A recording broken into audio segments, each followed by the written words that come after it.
Standard 6 ધોરણ 6 એમાં આપણે પહેલું ચેપ્ટર લઈશું હેલ્થ ઇઝ વેલ્થ. વેલ્થ એટલે સારું અને હેલ્થ એટલે આપણું તંદુરસ્તી.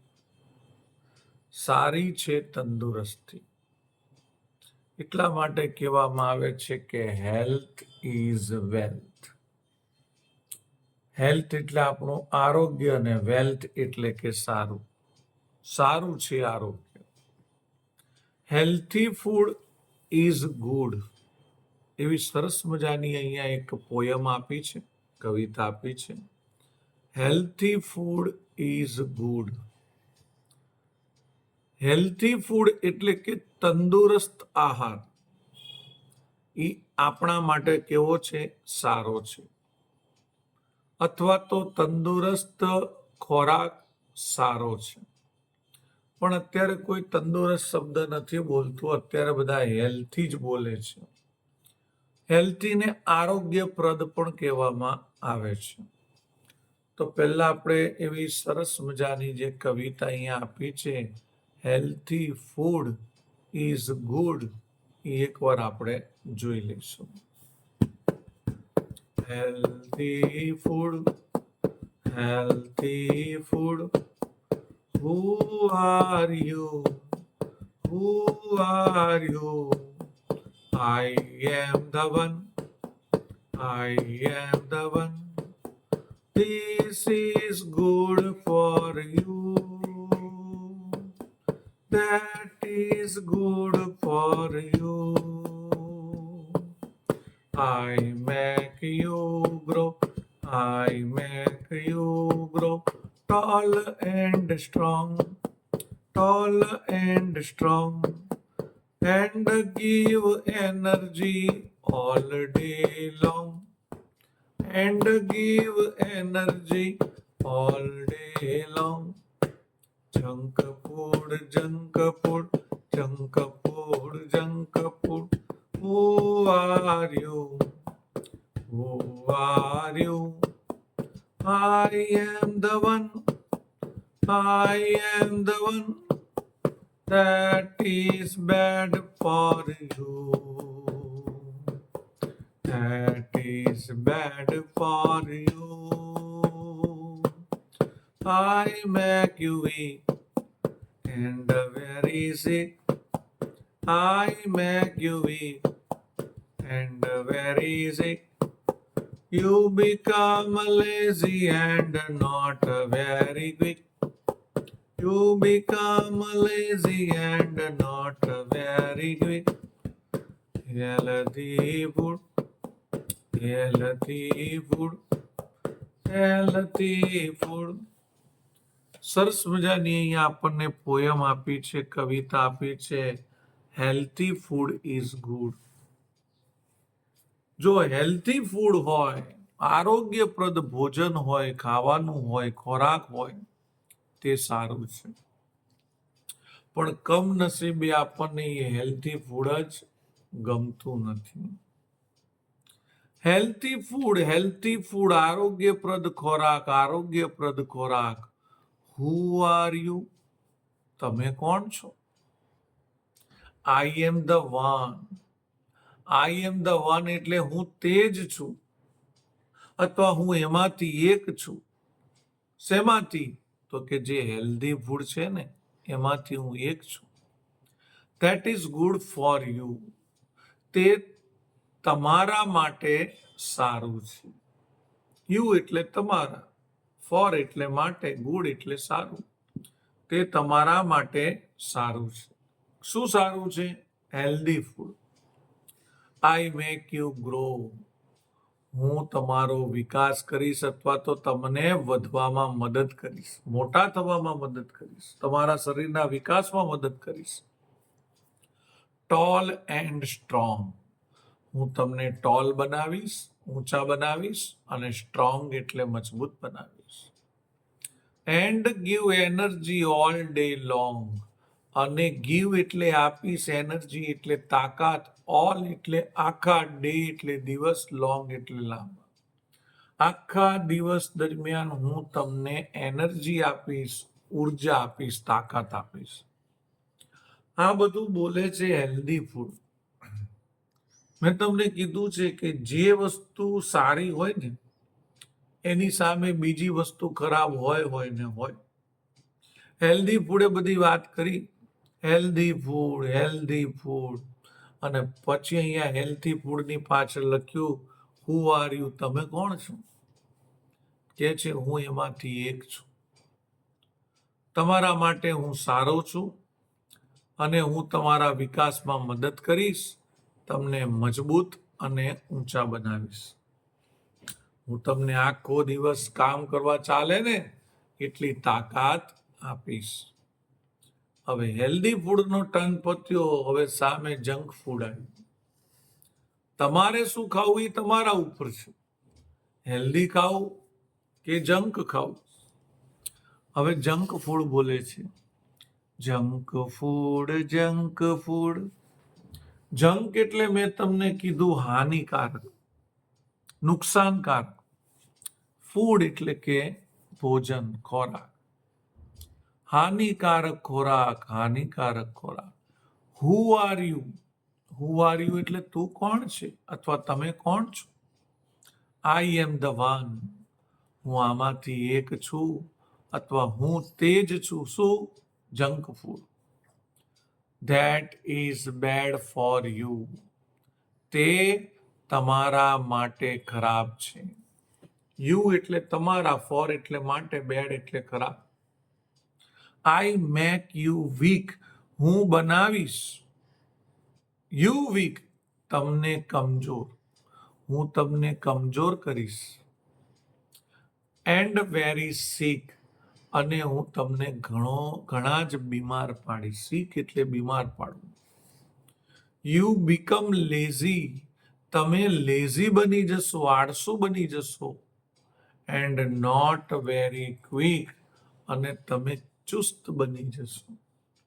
ચુસ્ત બનવું એટલે કે જાડાપાડા થઈ જવું અને કામ કરવાની બિલકુલ ઈચ્છા ન થવી. આવું બધું શેનાથી થાય? જંક ફૂડથી થાય. જંક ફૂડ આપણા શરીરને ખૂબ નુકસાન કરે, હેલ્ધી ફૂડ છે આપણા શરીરને ફાયદો કરે. જંક ફૂડ આપણો ગ્રો કરતા અટકાવે, આપણો વિકાસ કરતા અટકાવે. હેલ્ધી ફૂડ છે એ આપણા શરીરનો વિકાસ સારો કરે. જંક ફૂડ આપણને ઊંચાઈ ના વધવા દે અને આપણને તાકાત પણ ના આપે. હેલ્ધી ફૂડ આપણને ઊંચા વધવા દે અને તાકાત પણ આપે.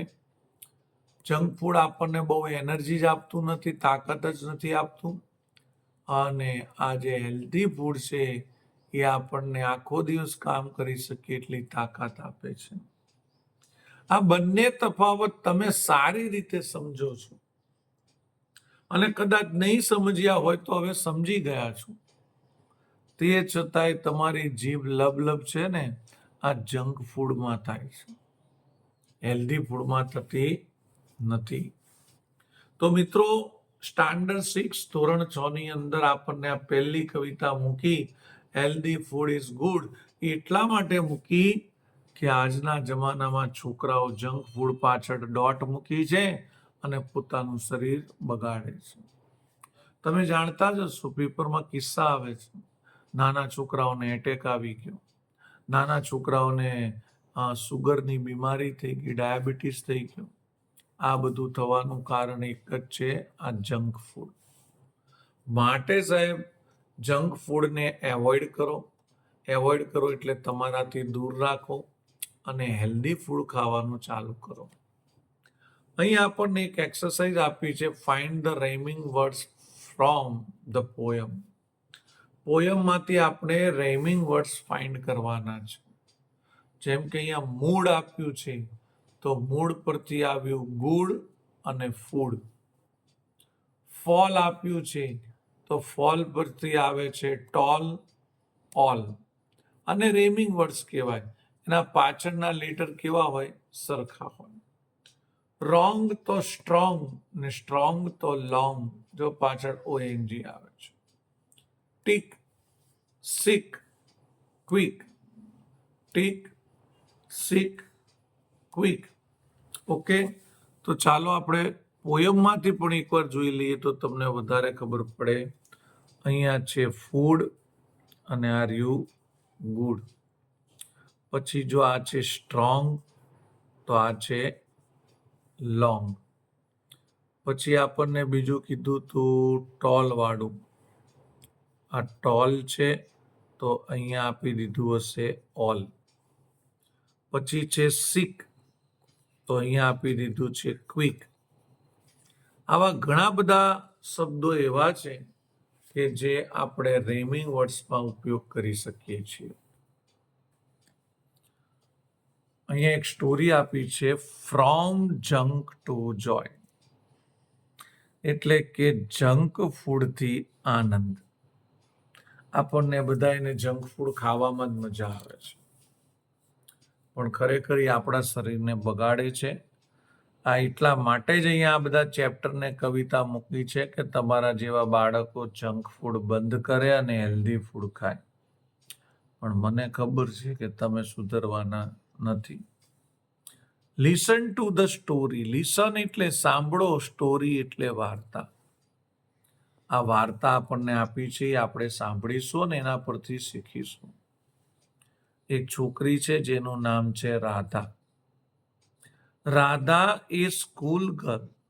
રાધા સ્કૂલમાં એટલે નિશાળમાં ભણતી છોકરી છે, આપણી ભાષામાં વિદ્યાર્થીની છે. Was sitting સેડલી. તે બેઠી હતી, સેડલી એટલે દુઃખીથી, અથવા તો એમ કહીએ ને કે પોતે દુઃખી હતી, નિરાશ થઈને બેઠી હતી. સી ફોરગોટ હર લંચ બોક્સ.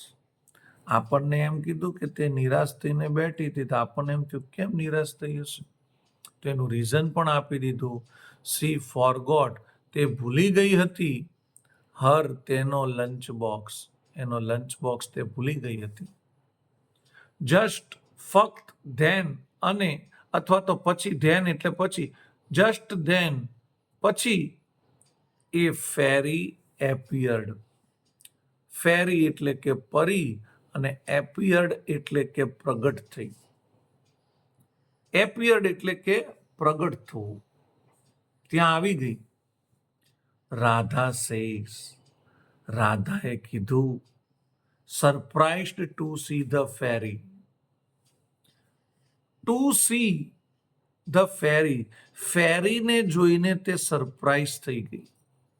જો આ બ્રેકેટમાં લખેલું હોય ને, એ છે ને એક્સપ્રેશન હોય, એ જે એક્શન કરતી હોય, એના જે હાવભાવ હોય, એ આ બ્રેકેટમાં લખેલું હોય. રાધા કહે છે કેમ, પોતે ઊભી થઈ જાય છે પરીને જોઈને અને આશ્ચર્યચકિત થઈ જાય છે. અને રાધા કહે છે, વાવ એ ફેરી, વાહ પરી. ફેરી સેડ, ફેરીએ કીધું, યસ આઈ એમ, હા હું છું. વાય આર યુ સેડ, તું દુઃખી કેમ છે? કોણે કીધું? પરીએ કીધું. વાય આર યુ સેડ, તું દુઃખી કેમ છે? રાધા સેડ, રાધાએ કીધું, I don't have my lunch box. Have એટલે પાસે, આઈ ડોન્ટ હેવ મારી પાસે નથી, માય લંચ બોક્સ મારો નાસ્તાનો ડબ્બો.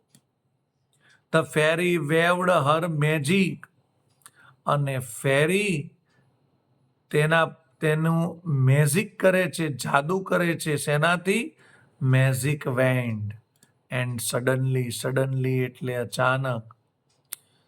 ફેરી મેજિક વેન્ડ એટલે કે પોતાની છડી વડે, જાદુઈ છડી વડે અચાનક શું કરે છે? ફેરવી નાખે છે. વેવડ એટલે ફેરવવું. શું ફેરવે છે? 5 colourful lunch boxes appeared in front of Radha. In front of Radha એટલે રાધાની આગળ. appeared એટલે પ્રગટ થાય છે, આવી જાય છે. 5 લંચ બોક્સ, 5 લંચ બોક્સ એટલે કે નાસ્તાના ડબ્બા, એ પણ પાછા કેવા? કલરફુલ. ઇન શોર્ટ આનું ગુજરાતી કરવું હોય તો પરી પોતાની જાદુઈ છડી લઈને એવું જાદુ કરે છે કે રાધાની સામે 5 લંચ બોક્સ આવી જાય છે કલરફુલ. રાધા સેડ, રાધાએ કીધું, અમેઝ થઈને, અમેઝ એટલે આશ્ચર્યચકિત થઈ જવું. વોટ આર ધીઝ એટલે આ શું છે કે ને અચાનક એ 5 બાઉલ આવી ગયા કલરફુલ. શેના? Lunch box. એટલે રાધા કે છે આ શું છે? Fairy says these are snacks for you. પરી કહે છે આ તો નાસ્તો છે, ફોર યુ, તારા માટે. આ તારા માટે નાસ્તો છે. રાધાએ કીધું, આઈ એમ વેરી હંગ્રી. હું ખૂબ ભૂખી છું. ઈગરલી ઓપન્ડ ધ ફર્સ્ટ બોક્સ. અને જલ્દીથી તેને પહેલો લંચ બોક્સ ખોલી દીધો. કોને? રાધાએ. કેરોટ્સ, આઈ ડોન્ટ લાઈક ધેમ. ગાજરો, મને તે પસંદ નથી.